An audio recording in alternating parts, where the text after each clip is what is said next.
Ebbaluwa ya Pawulo omutume eri Abaefeso. Essula esooka. Pawulo omutume wa Kristo Yesu olw'okwagala kwa Katonda eri abatukuvu abali mu Efeso n'abakkiriza mu Kristo Yesu. Ekisa kibeerenga gye muli n'emirembe ebiva eri Katonda Kitaffe ne Mukama waffe Yesu Kristo.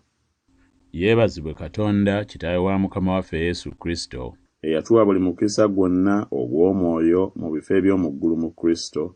nga bwe yatulondera mu ye ng'ensi tennaba kutondebwa, ffe okubeera abatukuvu abatalina kabi mu maaso ge mu kwagala. Bwe yatwawula edda okumufuukira abaana ku bwa Yesu Kristo, nga bwe yasiima olw'okwagala kwe, ekitiibwa ky'ekisa kye kiryoke kitenderezebwenga, kye yatuwa obuwa mu oyo omwagalwa, eyatuweesa okununulibwa kwaffe olw'omusaayi gwe, okusonyiyibwa ebyonoono byaffe, ng'obugagga obw'ekisa kye bwe buli, kye yasukkiriza gye tuli mu magezi gonna n'okutegeera kwonna,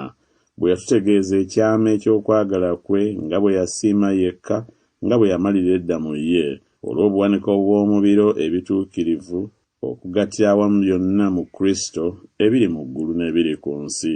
Mu oyo naffe mwe twafuukira obusika,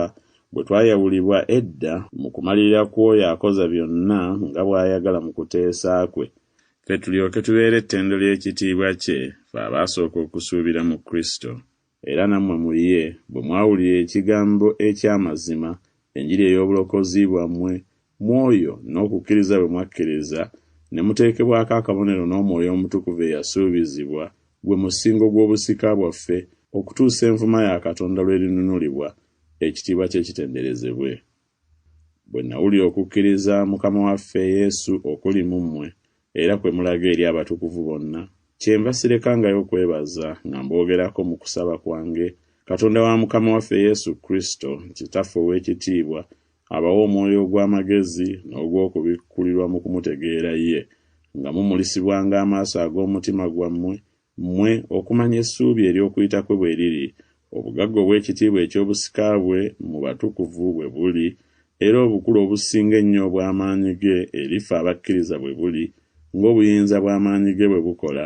ge yakoza mu Kristo, bwe yamuzuukiza mu bafu, n'amutuuza ku mukono gwe ogwa ddyo, mu bifo eby'omu ggulu, waggulu nnyo okusinga okufuga kwonna n'obuyinza, n'amaanyi, n'obwami, na buli linnya eryatulwa, si mu mirembe gino gyokka, naye ne mu egyo egigenda okujja. N'ateeka byonna wansi w'ebigere bye, n'amuteekawo okuba omutwe ku byonna eri ekkanisa, gwe mubiri gwe, okutuukirira ku oyo atuukiriza byonna mu byonna.